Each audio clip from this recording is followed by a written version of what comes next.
improper use of any medications or procedures during my presentation. However, I need to disclose that I have not worked in the US as a physician.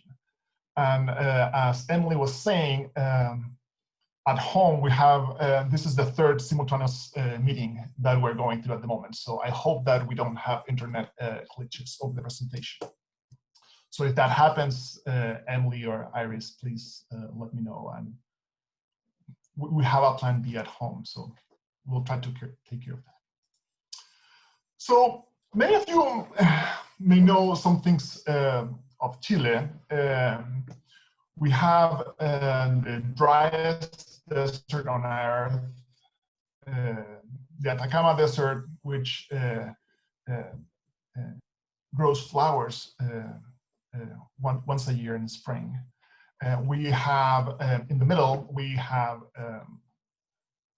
this feature, okay, there we go. We have Easter Island, and in the south, we have glaciers, and which make our country very unique.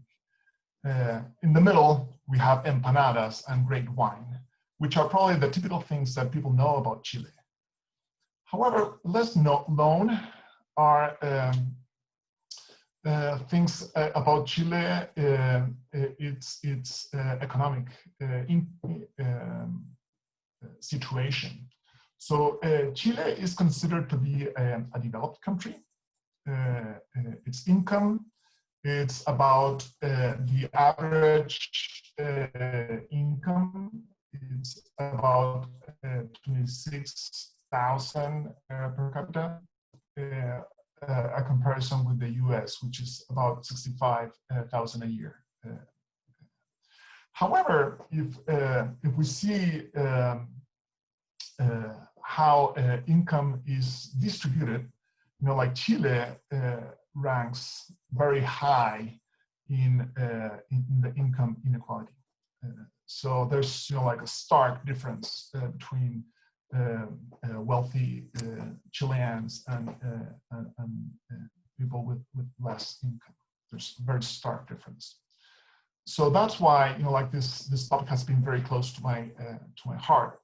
And so just to put things in context, this is the cost of living, and as I mentioned, compared to US, our average income is less. However, Santiago, it's more expensive to live in Santiago than to live in Minnesota, for example. So just to give you an idea of where things are at here in Chile. And so this is Santiago, where I live. About 40% of the Chilean population lives in Santiago, the capital city. And here are all the cities in the Santiago metropolitan area. And to your right, you can see the income distribution of different neighborhoods. And you can see that, you know, like all the yellow spots are lower income, and the red spots are higher income neighborhoods.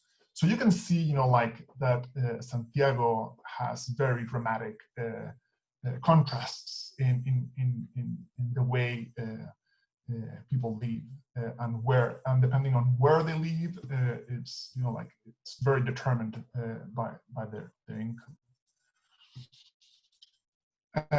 So as Iris mentioned, I work in two parts in two different clinical settings. The first one is the Juan Pablo II primary care clinic that is managed by my home family medicine department. And it's located, as you can see, in a very poor area of Santiago. These are some pictures of the neighborhood, how it looks like. So you can see that it's really underserved neighborhood area. And I go there once a week.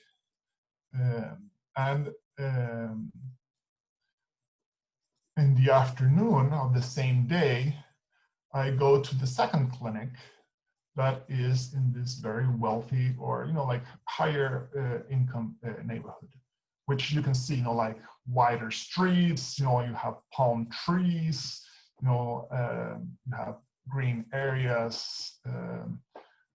Santiago is also in a valley, so these areas are also located in the upper part of the valley, so you get better views. It's completely different. So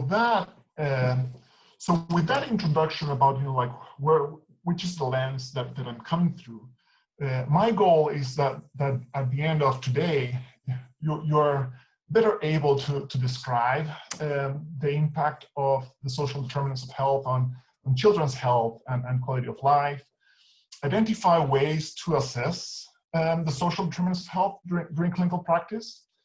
And initially, I was hoping that we would be able to apply them to a clinical case and do a breakout room. But as I was able to learn how the seminar, what things that could be done and couldn't, I had to delete that. I wish we could have done something more practical. Also, at the end, you would be able to acknowledge interventions that integrate social determinants of health and where things are going in the future. And I made this presentation really applied to the context of the US, even though I have not practiced as a physician in the US. So I think to the end, we could have a very good conversation, I hope, about these topics, how to apply what I'm presenting to your local context. And finally, I hope that we get a chance you get a chance to reflect on how you could integrate the social determinants of health to your own clinical practice.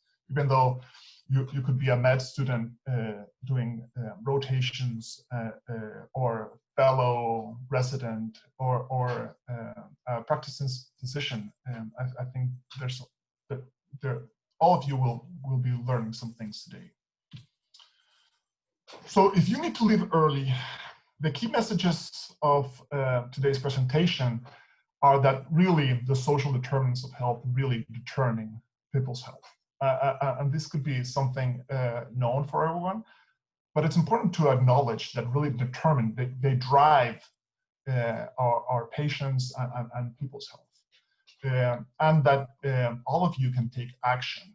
And what I mean by with the acronym ACTION is that you can assess patients and families, you can do things for them, and understand that some things are not going to be able to change. You're not going to be able to change those things. So also be mindful of that to take care of yourself.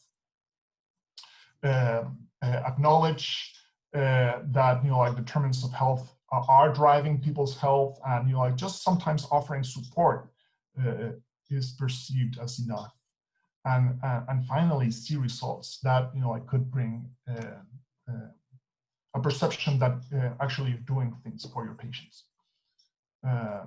So before we get going with the presentation, and I know that I've been about 5 minutes into it, some key definitions about what social determinants of health are. And I don't want to spend a lot of time here because this could be a topic that many of you are familiar with.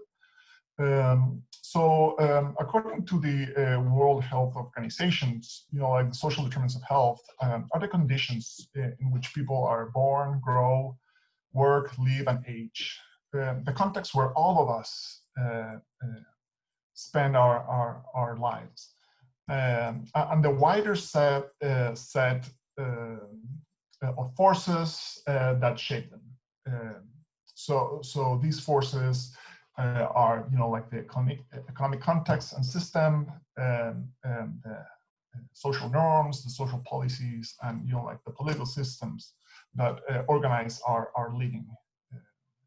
And the social needs actually are, sometimes people can confuse the concept of social determinants of health with social needs. And these are actually people's perception about what their needs are. Sometimes we could assess someone's as having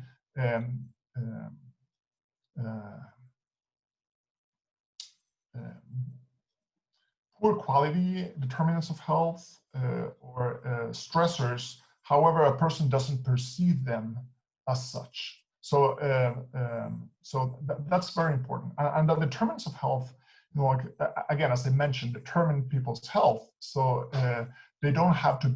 They are not necessarily negative. It's like it's just a determinant. So as I mentioned, like we live in a context, and there's an interplay of ourselves with our local context, our family, and our community behavior and environment where we live and where we spend our time. And it's important to acknowledge that these determinants of health really determine our health. And I'm not going to stop saying that, because sometimes we perceive that the clinical care that we provide to a patient really is what drives people's health. But that's only like a small amount of the health outcomes that people experience. That really the main drivers of their health are, like their environments where they live, and like the education they get, the type of employment, their income, like how they are living in their family and in their community, their health behaviors that they're engaging, and that's what really drives their health. And and the reason for that is that the health in all policies started to become very popular because of the acknowledgement of all these drivers of people's health. So this is, I think, a very impressive figure. This comes from a paper published in January where Michael Marmot's team in the UK evaluated the impact of economic inequality in the years lost prematurely. So what they did is that they estimated, like the mortality rate for citizens in the UK with the highest income, and then what they did is then they evaluated whether there was an excess actual mortality according to to people's income. So they estimated the baseline, and then they went to see whether, like, what were the actual rates based on that estimation. And what they found were, like, stark, differences in mortality. And what I think is very relevant is that this is across the board. No matter what your subspecialty is, every single health condition is determined by the socioeconomic inequality.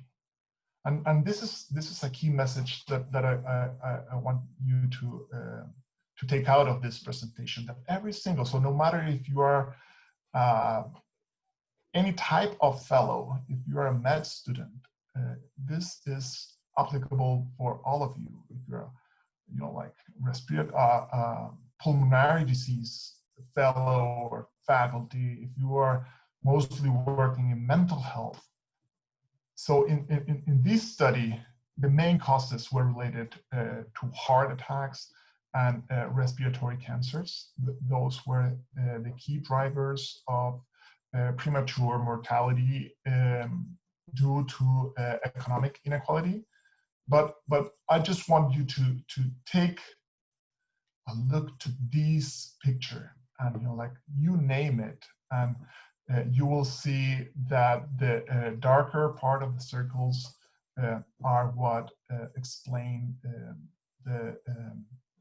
the premature mortality due to income inequality. So that this is something that for all of us who are either physicians in training or practicing physicians, it's a really key message that really it's applied to all of us.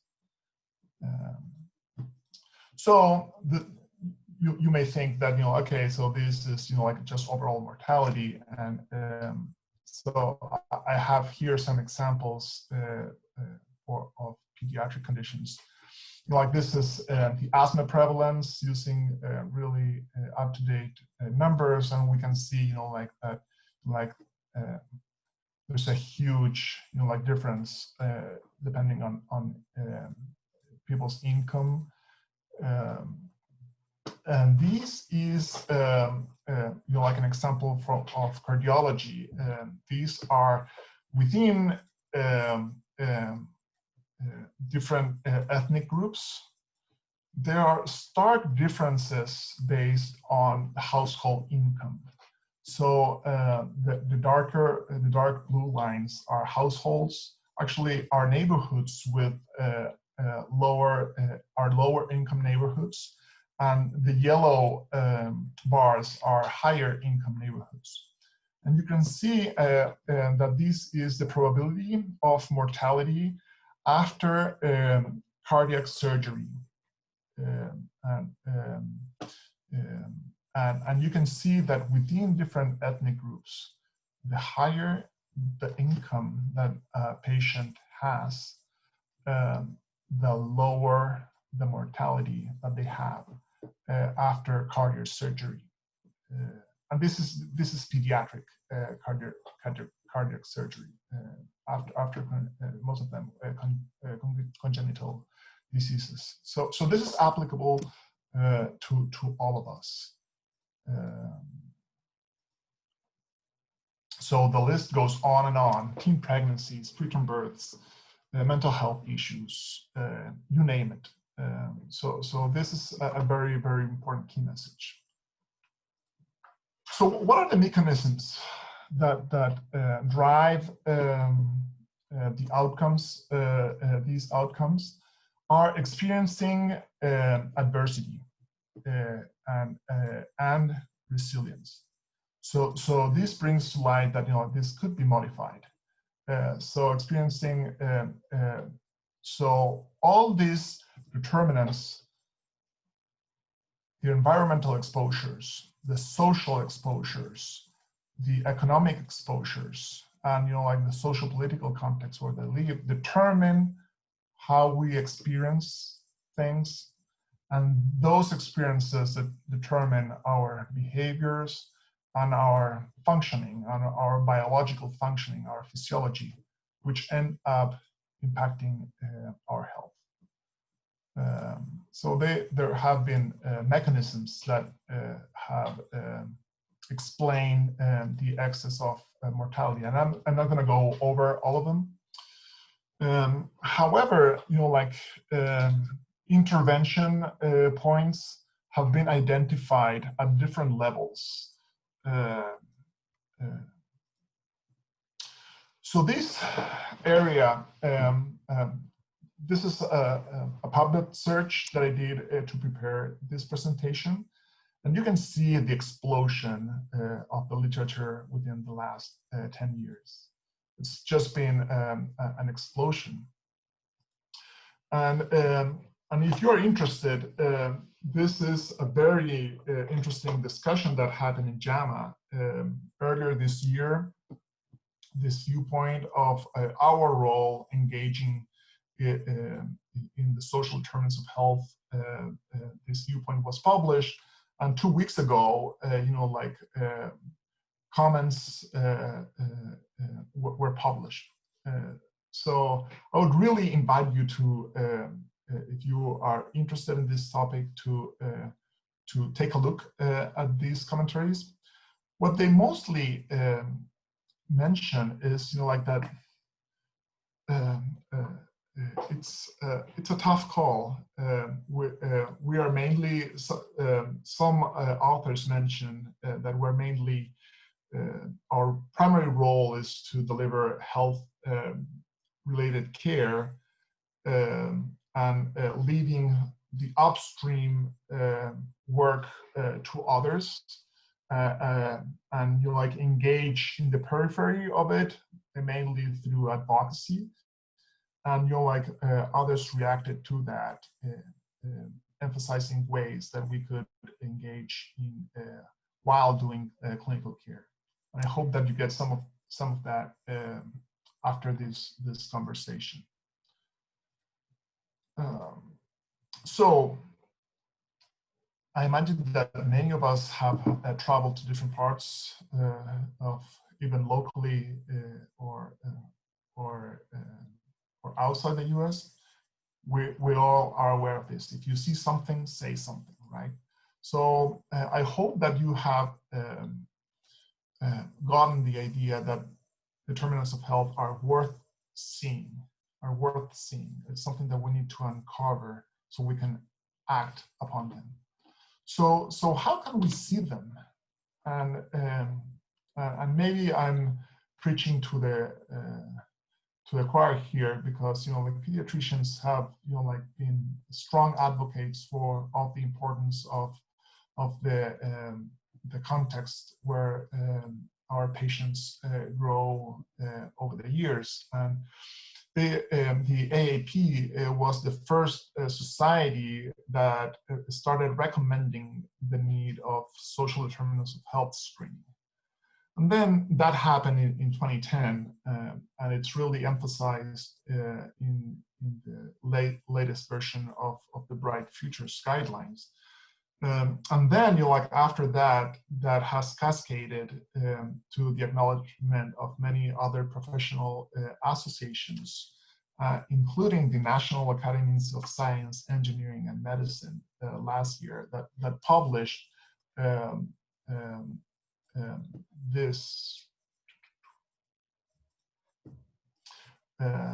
this report on how to integrate the social determinants of health in the delivery, in the actual delivery of care. So you can see, like this is the same picture that I showed you with data regarding social determinants of health. Like initially, like few leaders acknowledge the importance of it, and then later on, like many other professional organizations have jumped on board with this approach. Interestingly, the U.S. Preventive Services Task Force has not provided a recommendation to implement the screening of social determinants of health. And over the presentation today, and the reason for that is because one of the most important premises of doing screening is, well, what happens once you learn what you learn? What happens? Is there an effective way of helping patients once we identify their needs? So there hasn't been that certainty from research, and therefore it's hard to provide a recommendation to do something when we don't have an actual approach, we don't have strong evidence of an approach to treat or to support patients with those identified conditions.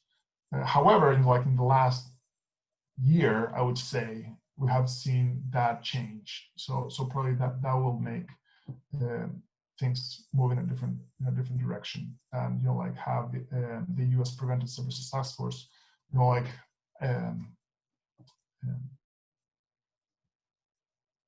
a recommendation statement to screen for social determinants of health. So the first question is, okay. So, So the first question is, should we, if we're going to do this, should we do this in person or or electronically, or like have someone else help us. And so there's in 2014 there was this RCT published that gave us some insight about this. Like some people may argue that people, when you're in your office, they are going to be less likely to disclose some of the personal situations that they're experiencing because of shame, because they don't want that to be in their electronic health records, because they might perceive that providers could not deliver care, so or help them address those needs. So there's this RCT that evaluated a way of screening for the social determinants of health.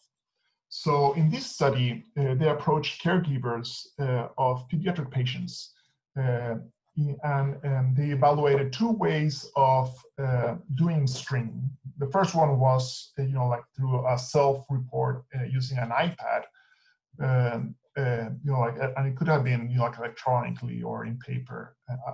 That's not the main point here. And the other one was, like doing this in person in the exam room. And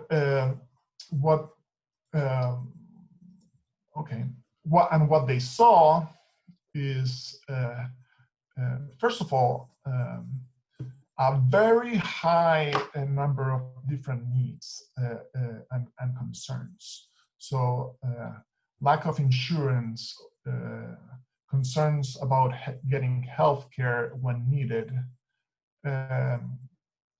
exposure to substance use at home, concerns about not having enough money, like all of them really high numbers, like 60%, 70%. So that's 3 out of 5, 4 out of 5 patients that we're seeing in this study. So very high number of need within the patient population. And the other thing that they notice is that besides these two specific, I would say, determinants of health or conditions, violence and substance use, there were no differences between the in-person or the electronic computer-based screening approach. So I think this is very important, because sometimes people might perceive that patients are going to be less likely to disclose things to them in person, and there could be some of them that don't disclose violence or substance use issues. However, many of the other determinants of health are equally reported by patients in the in-person interview compared to a report that could be in the waiting room. So then, like a second question is, well, so is it acceptable to patients? So I'm going to show two studies that have been published in the last year that evaluated that. And in a sample of primary care adults with more than 1,000 patients, most of them agreed that the healthcare system should be asking about social needs of their patient population. And like that could range depending on the setting. So in the second one, which included primary care and emergency department, adult and caregivers of pediatric patients, again, like most of them reporting being acceptable to be asked in their healthcare context. How about providers? What do we think about that? So in this study, they evaluated providers, like in hospitals, and they asked in the first one by Schwartz and collaborators, they asked the caregivers of hospitalized children, and they asked the caregivers whether their providers were asking them about these things. And then they asked the providers to rate whether they perceived competent or whether they should be doing it. And the providers, 1/3 reported screening for the social context frequently, and about the same number reported feeling like that they were able to do it. And like barriers were the lack of time, the lack of resources, and the lack of a standardized tool to do it.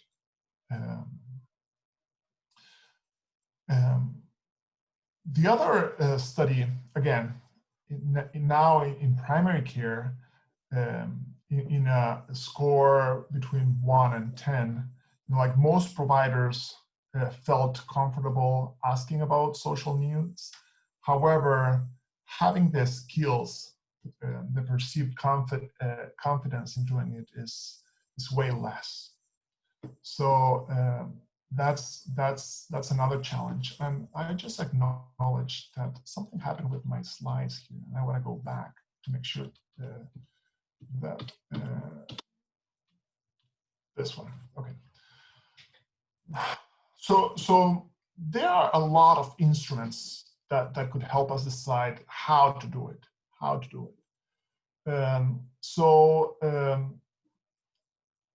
There are 2 systematic reviews, and here are the citations. So if someone wants to take a look at them, with a wide range of screening tools, reaching different populations, some of them like in primary care, some of them in secondary care, in hospitalized, in emergency departments.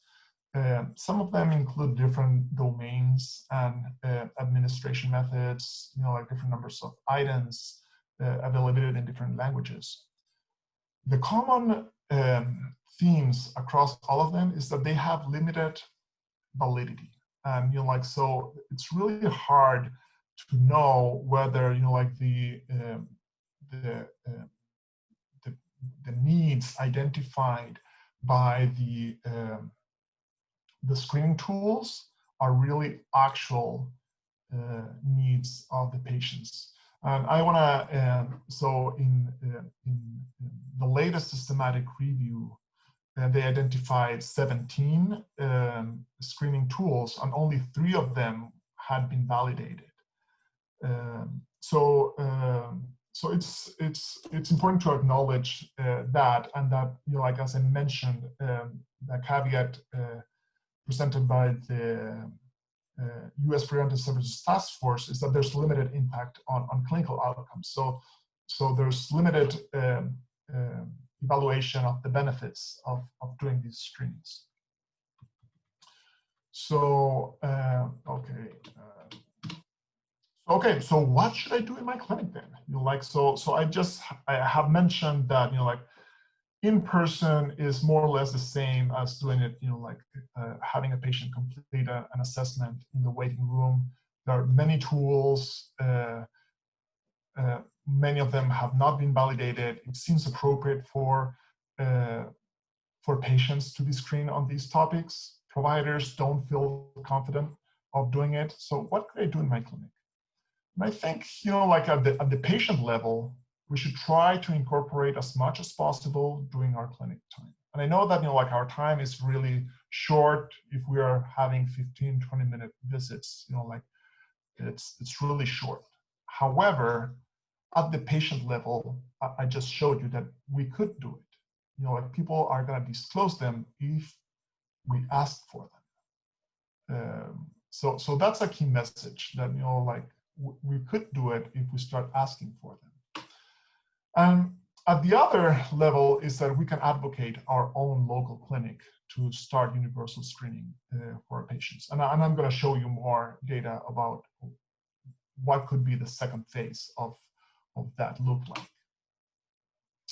So how to do it in person when we have our patient right in front of us. And the benefit of doing it that way is that we can really, if we get to know our patients and their families, we could really ask the questions of the stronger determinants of the patient's health for that particular health condition that we're experts in. This is a very interesting article that was published in, like going to Clinic 101, like rethinking the social history that we take with our patients. Learn more about their characteristics beyond their demographics, the life circumstances that they are living in, what's their environment that they are living in, whether they are satisfied with their employment, whether their income is enough, how is the patient's and the family's emotional health, the perceptions of the healthcare that they are receiving, the perceptions of the healthcare that they are accessing, and their behaviors, and how they are using healthcare. So I really invite you to review this publication. And so what, in summary, so I would recommend, I try to screen everyone and use a strength-based approach, framing it as not to identify weaknesses or problems, but to better help our patients, because really these are the key outcomes that are driving our patients' health, right? So if really embrace that approach, is like we're really gonna start tapping into like the key drivers of their health, and like select the screening tools. So this could be like different for the different populations that we serve, like the literacy level that they have, and the capacity of having support. And the second part, which I'm gonna like start talking about, is like ensure that like once we have identified those needs, well, we're able to provide a response to the patients on them. So plan accordingly for a workflow, and know your community's resources. So the second part is, like, okay, it's not enough to just see something, you have to say something, right? Do something about that. So there are some alternatives of doing that. The first one is, like referring patients to services. The second alternative is, like to engaging someone who could like help them navigate the world of social services that many of you might not know, which are the services in your community. So probably, like community health workers or, like health navigators could have that role. Or, like, and the third one is, like, okay, so refer, like, and schedule appointments, like yourself, not necessarily through someone else, but doing it that yourself. So I'm gonna, like present you some research in all these strategies. So the first one, like there are, like some referrals. I don't know how many of you are aware of these. So there are some portals that allow you to get in touch with some local services for your patients. So so if you don't know how to help a patient with housing, well, like you could call United Way, and get help, or you can go into the Untitled website and look for resources. So you don't have to be the expert. These portals have a great number of community agencies supporting patients or people in their social needs. So that's an option. There have been like two studies that have evaluated the use of referrals. So the first one is the WeCare randomized trial, which evaluated the universal screening. And then in the clinic, providers had a referral book with like many community resources that now it could be like the portal that I was just introducing. And providers were asked to take a look at the screening and invite patients to engage with some organizations that could help them in those needs. Nothing more, just invite patients to engage with those needs. So what they looked at is two outcomes. The first one is whether more referrals, the number of referrals, and what they saw is that regardless of the identified need, they observed a really very high number of referrals in the weaker group compared to the control group. So the weaker group had 70% of the patients were actually referred compared to 8%. So just having a referral book in the office increased the number of referrals to community resources. Of course, this is part of a trial, so providers were aware that that booklet had resources. The second outcome that they looked at whether they enrolled, whether patients enrolled in the community resource. And so in the intervention group, about 40% of the patients enrolled, and in the control group that went to 14 to 24. I'm sorry, I don't know why I wrote 20%. It should have been 15. But it was an increase in use of the community resources in the community organizations that could help patients with those needs. So the number needed to treat for this intervention to increase referrals was between 1 and 2 patients, and between 6 and 7 to have them enrolled and engage with those organizations. So those are very low numbers, and that's a very high impact. The second study is evaluated another referral intervention, a community RX or community referrals that again evaluated the patient's need, and then they printed a 3-pager with personalized referrals. So depending on their answers to the screener, they received on their address, they received a referral that looks kind of like this one, that it has a presentation of the person helping them, some contact information, and all the services that could be important for them.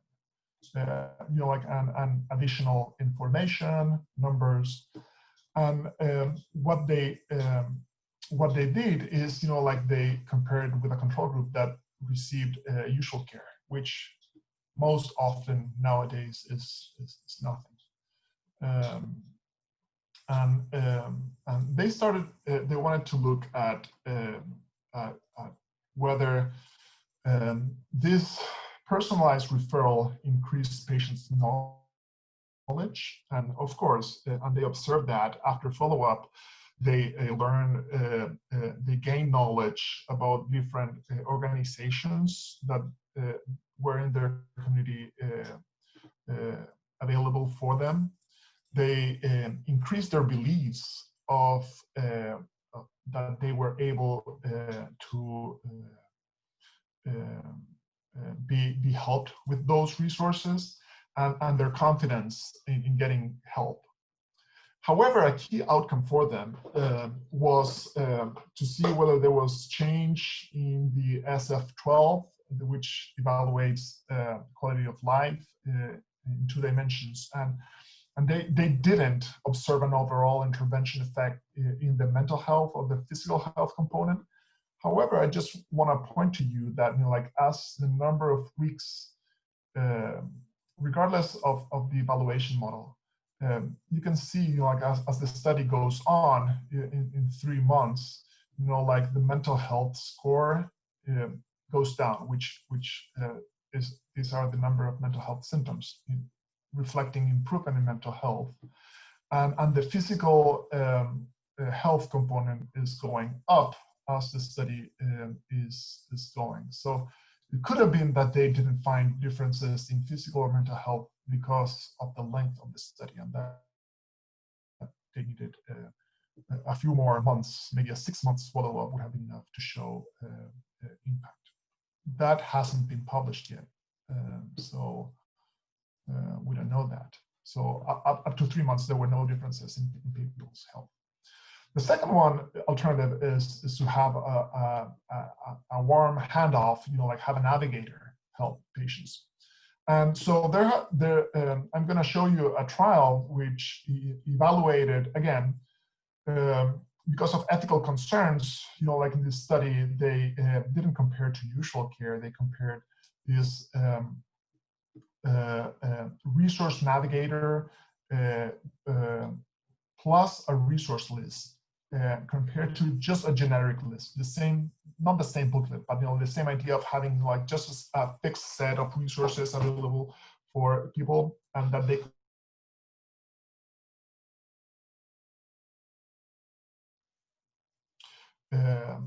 and they looked at health outcomes, and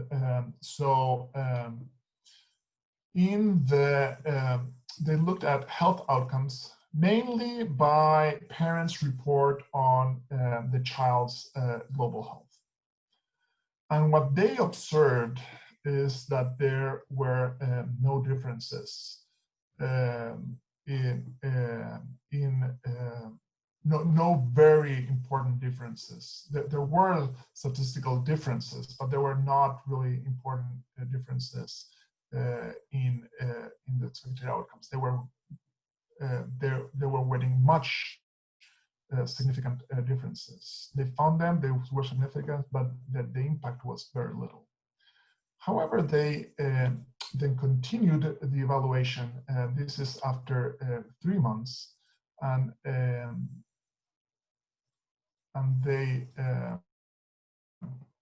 after 12 months, they evaluated the impact in key outcomes, ED visits, and hospitalizations.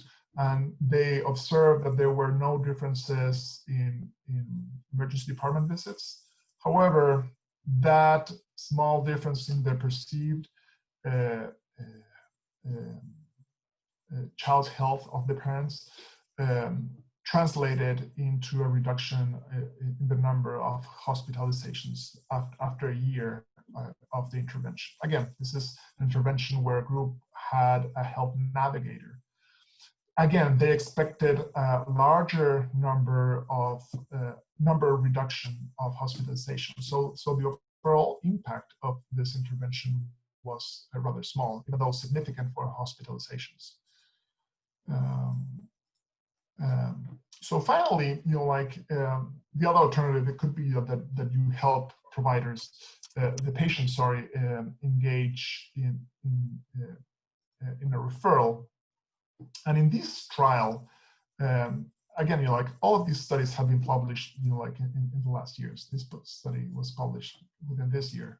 So they compared now, instead of having a generic form, they compare the resource navigator with a personalized resource list. So what happened is, the patients completed a screener, and then they received a resource list that was personalized to what their identified needs were, and they received some direct contact information of the organizations that could help them with that.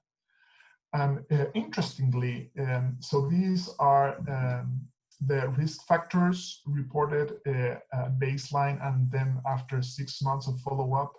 And both in the personalized resource list and the healthcare navigator had reductions in their in their healthcare needs.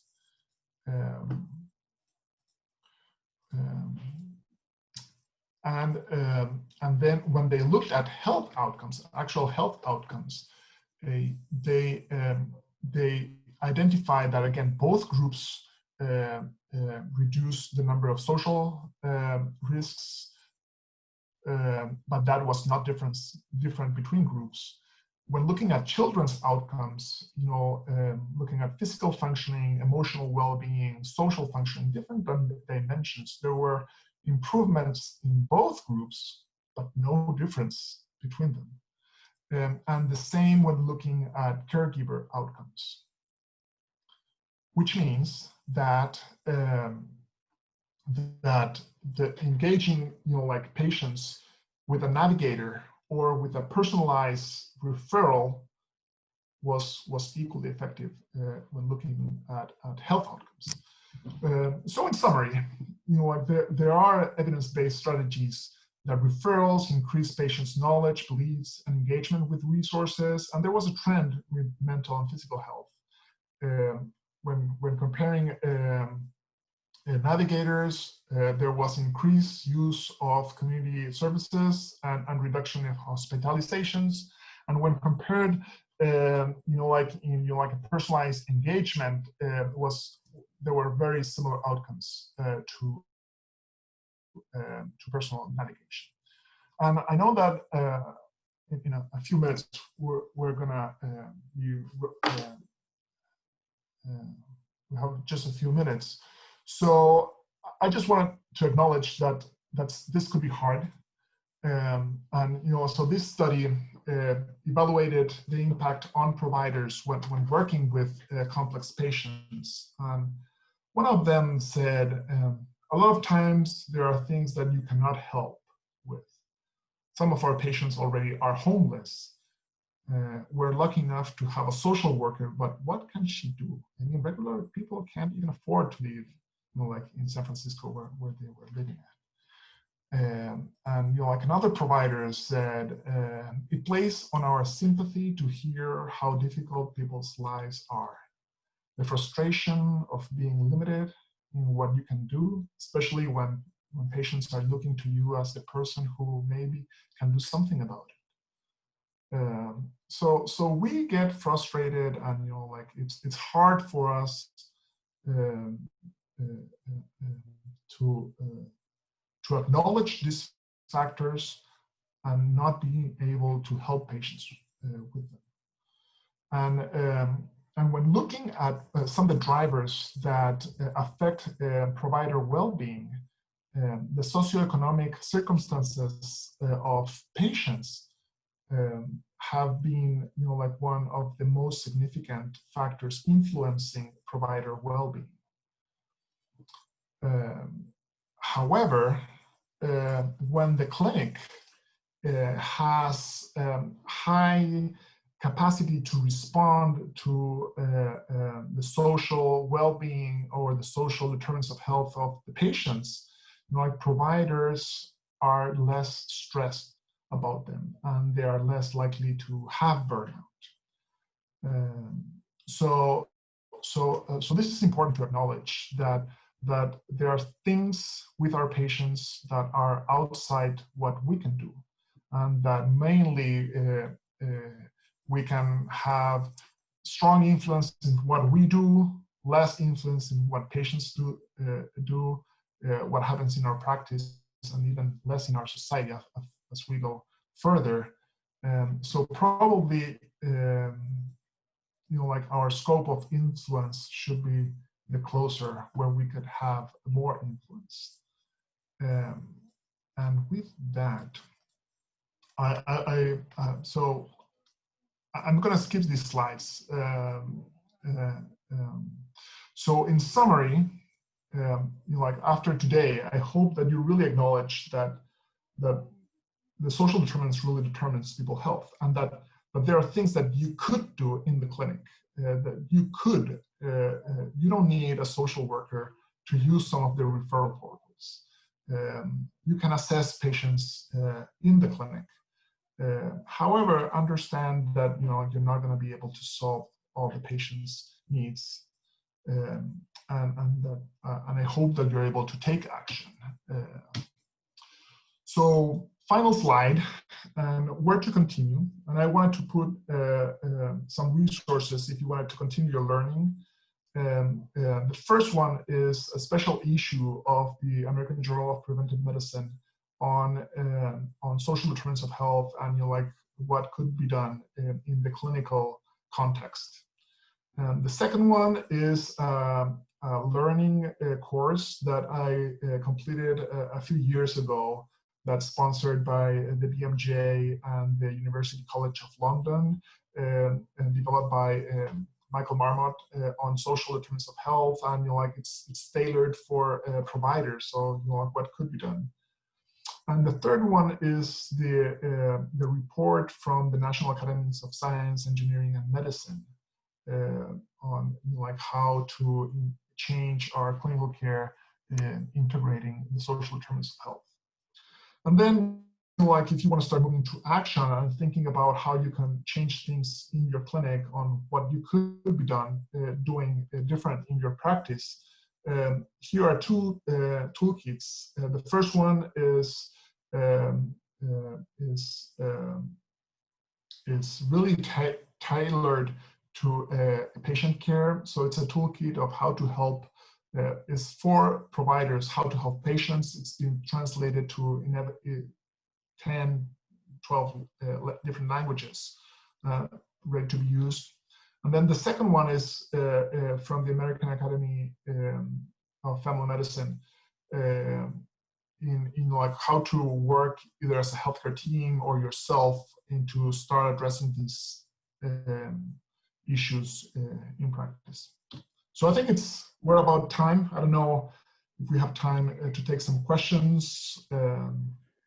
I think we are at time, unfortunately, but thank you so much for a really incredible and comprehensive talk. And I think it's such a great reminder of the work that we all have to do really around the globe. I think we're facing so many of the same issues, and probably good for us to think of some creative ways that we could make our electronic medical record work for us. For those residents who are at the university right now, there is a little button in Epic that says social determinants of health, and you can click on it and find things in there and imagine creative ways that you might use that technology to give tailored resources to your patients. What a great project that would be for us to work on. So thank you so much for joining us from far away.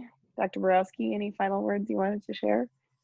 Just to echo your thank you, and I see in the chat participants thanking you also for just this incredible overview and all of the resources. I know I was furiously writing things down, but we will have the presentation recorded and all of the wonderful resources.